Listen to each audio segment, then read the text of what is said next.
భారత రాజ్యాంగం పార్ట్ 2 పౌరసత్వం గురించి తెలియజేస్తుంది.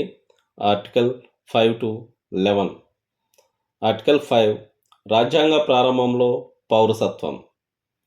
ఈ రాజ్యాంగం ప్రారంభమైనప్పుడు భారతదేశంలో నివాసం ఉన్న ప్రతి వ్యక్తి మరియు భారతదేశ భూభాగంలో జన్మించిన వారు లేదా అతని తల్లిదండ్రులలో ఒకరు భారతదేశంలో జన్మించిన వారు లేదా రాజ్యాంగం ప్రారంభానికి ముందు కనీసం 5 ఏళ్ల పాటు భారతదేశంలో సాధారణ నివాసం ఉన్నవారు భారతదేశ పౌరులవుతారు.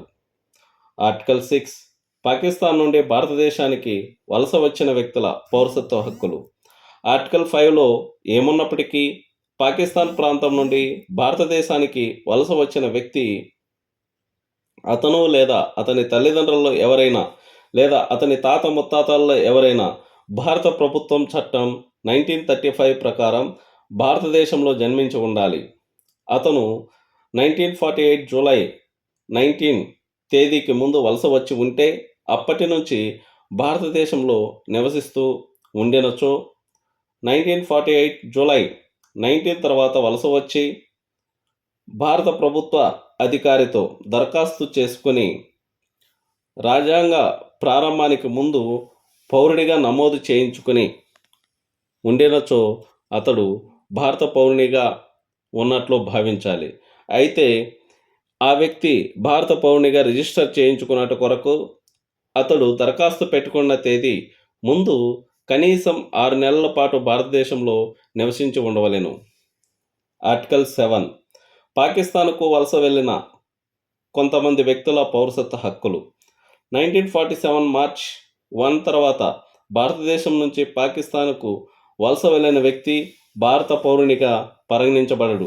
కానీ అతను తిరిగి భారతదేశానికి వచ్చి చట్టబద్ధమైన స్థిర నివాసం అనుమతి పొందితే 1948 జూలై 19 తర్వాత వలస వచ్చిన వ్యక్తిగా పరిగణించబడతాడు మరియు ఆర్టికల్ 6లోని షరతులకు లోబడి పౌరసత్వం పొందవచ్చు.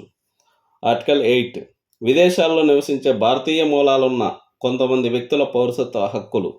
ఆర్టికల్ 5లో ఏమున్నప్పటికీ తన తల్లిదండ్రులలో లేదా ముత్తాతల్లో ఎవరైనా 1935 భారత ప్రభుత్వ చట్టం ప్రకారం భారతదేశంలో జన్మించి ప్రస్తుత ఇతర దేశంలో నివసిస్తూ ఉన్న వ్యక్తి ఆ దేశంలో భారత రాయబార కార్యాలయంలో దరఖాస్తు చేసుకుని భారత పౌరుడిగా నమోదు చేసుకుంటే భారత పౌరుడిగా పరిగణించబడతాడు.